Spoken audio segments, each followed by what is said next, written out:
આપણે બધા બોલીએ છીએ જુદું અને કરીએ છીએ જુદું. જેથી જેવું બોલીએ છીએ જે કહે એવું કરશું ને તે દિવસે તમારે માગવું નહીં પડે, તમારે કહેવું નહીં પડે.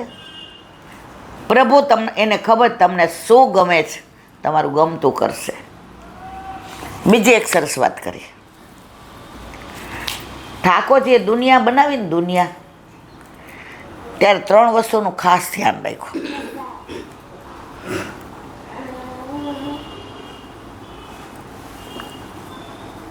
ત્રણ વસ્તુનું ખાસ ધ્યાન રાખ્યું. અનાજ વિના આમાં કેટલા રહી શકીએ આપણે? જયમાં વિના મને કહેજો. એક દી 11 હોય ને, સવારે પાછા વહેલા ઉઠીને સહેજ મિશ્રી મોઢામાં નાખી લઈએ કે બહારનું ખવાઈ જાય તો વાંધો નહીં.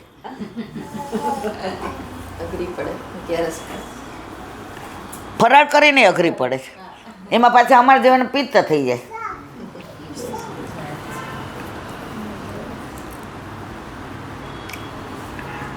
તો કે ઠાકોરજીએ 3 વસ્તુ કરી, એમાં સૌથી પહેલી વસ્તુ આ કરી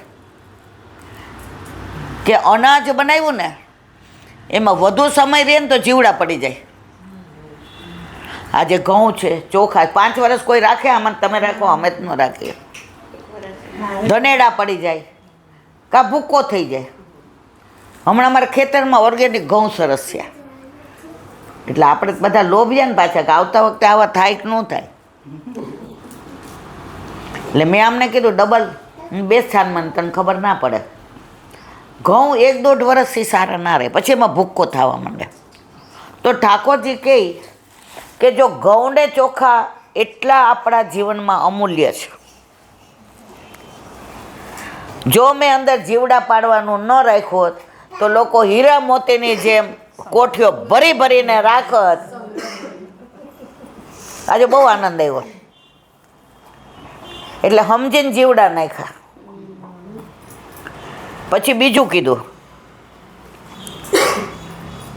કે મૃત્યુ થાય એટલે પોતાના વાલામાં વાલા, પોતાના પ્રાણથી પણ વાલા એવી વ્યક્તિને આપણે બાળી નાખીએ છીએ કે દફનાવી દઈએ બીજા લોકો હોઈએ. હવે અત્યારે સેજ હું અંદર જાઉં, ગેસ ચાલુ હોય અને મને ઝાડા અડી જાય તો બૂમા બૂમ કરું કે નહીં? બોરોલીન લગાડી દઉં, સેજ મલાઈ લગાડું.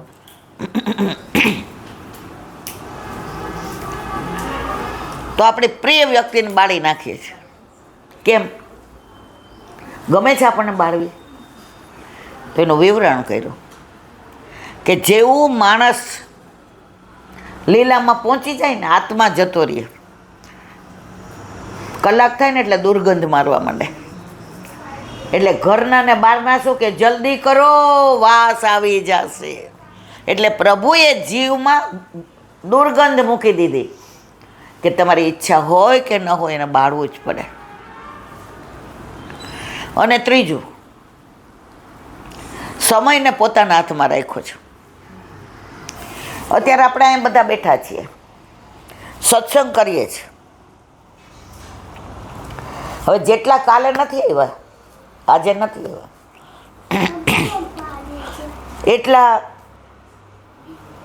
આમને કહે અમે બધાય 1-1 લાખ રૂપિયા આપીએ, પાછળ આવું માહોલ ઊભું કરો, આટલા જણને લાવો, આવા પ્રસંગ કયો, આવું વાતાવરણ થાય. મારા વાલા,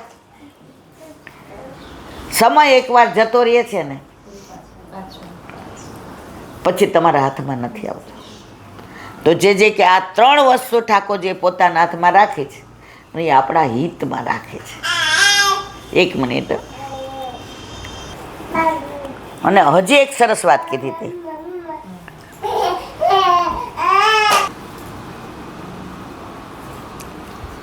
દ્વારકાધીશ એક વાત સુંદર શૃંગાર સચી ને દાસી દર્પણ લઈ આવી. આપણે જે કીર્તન ગાઈએ છીએ બધા વ્રજ લીલાના છે. મથુરા લીલામાં કે દ્વારકા લીલામાં કીર્તન હોય જ નહીં, કારણ કે પ્રભુ ત્યાં ભગવાન બની ગયા છે. ભગવાન બને એને પ્રેમ કરવાની મજા ન આવે. વ્રજ લીલામાં લાલોય છે, સખોય છે, ક્યાંક સખી બન્યા છે, ચોરી કરી છે, લોકોએ બાંધી દીધા છે, પકડી લીધા છે, પણ દ્વારકા લીલામાં અને મથુરા લીલામાં પ્રભુત્વવાળા છે. એટલે દ્વારકા લીલામાં ઠાકોરજી પેલું પાંડવ ને કૌરવો વચ્ચે જે ચાલી રહ્યું હતું, એટલે કુંતી માતાને પાંડવોએ કહ્યું, દ્વારકાધીશ, આપણે લડાઈ નથી કરવી, એ મહારાજ છે ને બધાય, કૌરવો થોડા જુદા છે, મહારાજ છે ને. ત્યારે ધૃતરાષ્ટ્ર જ્યારે યુદ્ધ ચાલતું હતું અને એને દેખાતું નહોતું અને સંજય બેઠો હતો બાજુમાં, તાવકા નામ અને પાંડવા, મારા અને પાંડવોના, મારા ને તારા કર્યું અહીંયા. હા, પેલા જ શ્લોક છે. તો અહીંયા શું કીધું કુંતીજીએ? મારે નથી કોઈ, તો કે ભાઈ આનો શું રસ્તો કરવો છે? ત્યારે કહ્યું, આખું રાજ્ય નથી જોઈતું, અડધું રાજ્ય નથી જોઈતું, આપણને રેવા 5 ભાઈઓને 5 ગામ આપી દે, બહુ થઈ ગયું. એટલે દ્વારકાધીશે હૈસા, એને તો બધી ખબર હતી ને અંતર્યામે, ફોઈ સારું, હું મનમાં એ જ ભાવ લઈને જાઉં છું.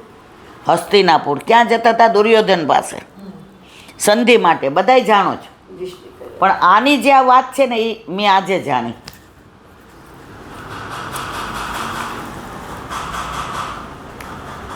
ફોઈ બાનો કે લોકો ના માંડે તો ના ના, 5 ગામમાં શું, 5 ગામ તો આપી દે ને, આપણે રાજ નથી જોઈતું, અમે સામાન્ય પ્રજાની જેમ રહેશું. દ્વારકાધીશ દુર્યોધન પાસે આવ્યા. આપણે બધાય જાણીએ છીએ શું પરિણામ આવ્યું. દુર્યોધને ચોખ્ખું કીધું કે તું 5 ગામ આપ ઠાકોરજીને, કે મારવા દોડ્યો, કે ટાંકણી પડે એટલી જગ્યાએ ના આપો, યુદ્ધ વિના, વિનાશ કાળે વિપરીત બુદ્ધિ. જીવનમાં જ્યારે ઝંઝાવાત આવે ને ત્યારે આપણે આ જ કરીએ છીએ, પ્રભુ ઉપરનો આપણો વિશ્વાસ ડગી જાય છે. એના લીધે તમે જોજો આપણે ખોટું પગલું ભરી બેસીએ.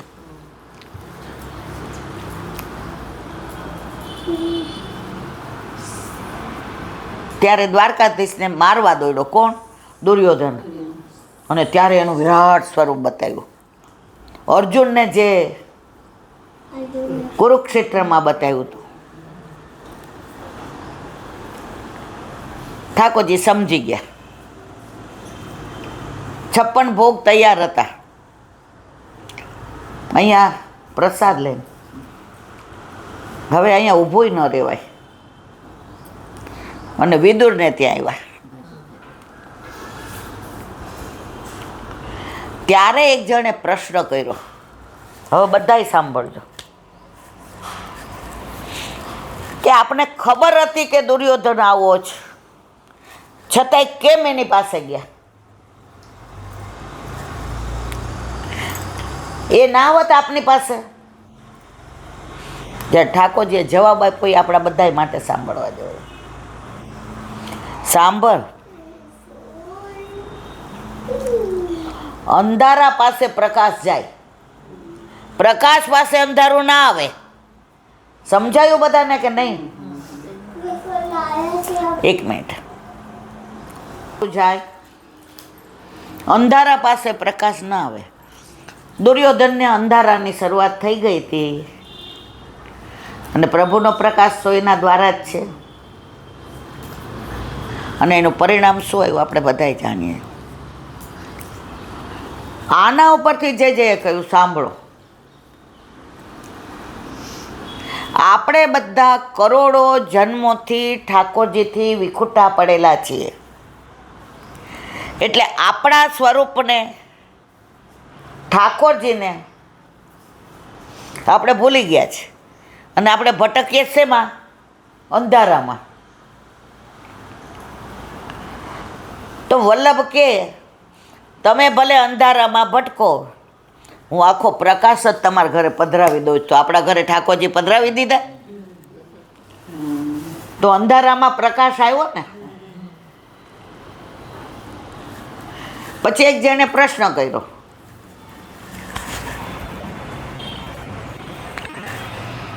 કુરુક્ષેત્રના યુદ્ધમાં દ્રૌપદીના 5 પુત્રોને જ્યારે અશ્વત્થામાએ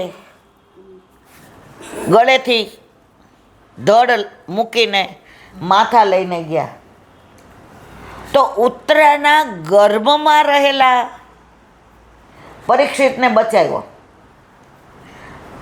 તો તાણોવાણો કેમ કર્યો? દ્રૌપદીના 5 પુત્રને કેમ ના બચાવ્યા? પ્રભુ આવો તાણોવાણો કરે ખરા? એટલે કે તું જવાબ આપે છે કે હું જવાબ આપું? તો કે ના, મને સંશય થયો એટલે કહ્યું. ઠાકોરજીએ જવાબ આપ્યો, સાંભળ. દ્રૌપદીના 5 પુત્રો જે મરાયા એને બચાવવા હું ના ગયો, પરંતુ પરીક્ષિત જે ઉત્તરાના ગર્ભમાં હતો અને અશ્વત્થામાએ બ્રહ્માસ્ત્ર ગર્ભમાં છોડ્યું હતું, તો ઠાકોરજી એને બચાવવા ગયા હશે ને કેટલો શ્રમ પડ્યો હશે. સૌથી વધુ દુનિયાનું ખરાબમાં ખરાબ નરક હોય ને ગર્ભ છે. 9 મહિના જે ગર્ભમાં રહેવું પડે છે ને, નર્ક એના કરતાં ઘણું સારું. આ બધું સમજાય છે તોય આપણે એવા કર્મો કરીએ છીએ કે વારંવાર પાછા ગર્ભમાં આવીએ છીએ અને 84 લક્ષ્યોમાં ભટકીએ છીએ. તમે ગાય જુઓ, ભેંસ જુઓ, સિંહ જુઓ, બધાના ગર્ભમાં રહેવું પડે છે. મનુષ્યને જ રહેવું પડે છે એવું નથી.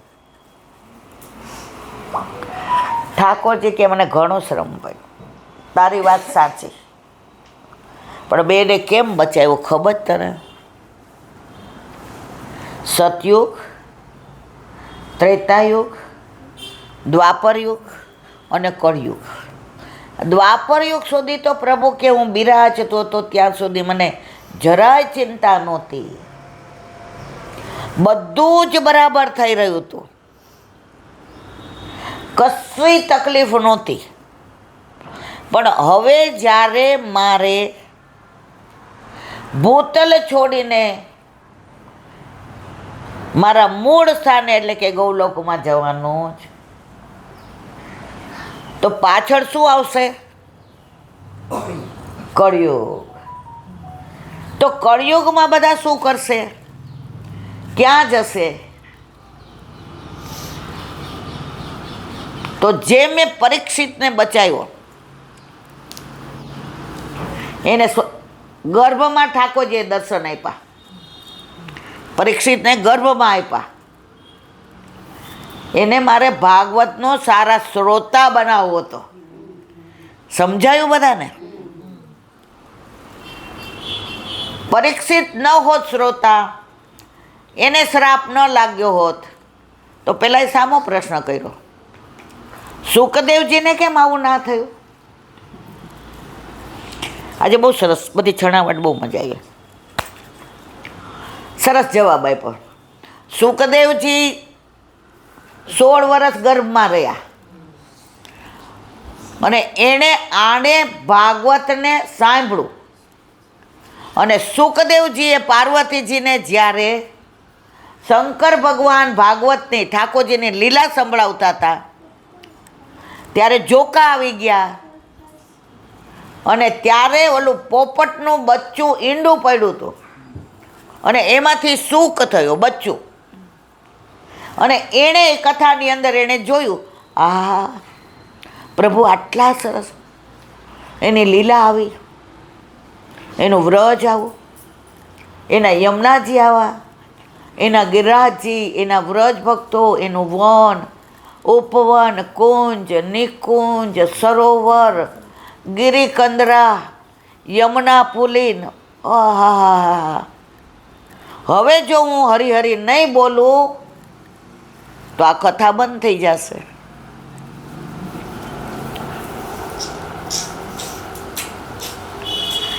એટલે સુખના બચ્ચાએ શું કીધું? હરી હરી હરી હરી હરી હરી. અને કથા પૂરી થઈ ત્યારે શંકર ભગવાન તેની સમાધિમાં ઠાકોરજીની લીલાનું દર્શન કરતા હતા. માણસ સમાધિમાં હોય એટલે ખબર ન પડે આજુબાજુ શું થાય છે.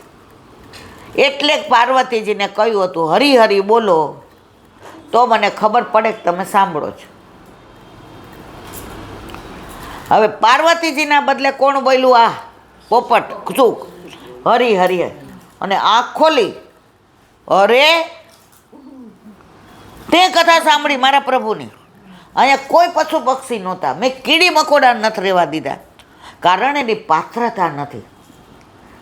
ઓલું બચ્ચું તો ઈંડામાંથી એટલે હતું જ નહીં, પણ જેવી કથા ચાલુ થઈ તો ઈંડામાંથી એને બચ્ચું આવ્યું અને એણે સાંભળી. એ દોડતું દોડતું વ્યાસજીના પત્નીના ઓલું બગાસું ખાતા હતા અંદર ગયું, તો કે એણે પણ ભાગવતની કથા ભગવાનને શંકર ભગવાન દ્વારા સાંભળ્યા છે, જોયા છે. તો સુખદેવજી ને પણ ભગવાનના દર્શન થયા છે અને પરીક્ષિત નહીં થયા છે. એટલે એક બન્યા વક્તા અને એક બન્યા શ્રોતા. એટલે મેં ઉત્તરાના ગર્ભને બચાવ્યો. અને આ 5 તો એના જે અનુસંધાન આગલા જન્મનું હતું એના અનુસંધાનથી ને લીલામાં પહોંચી ગયા. અને દ્રૌપદી રડતા હતા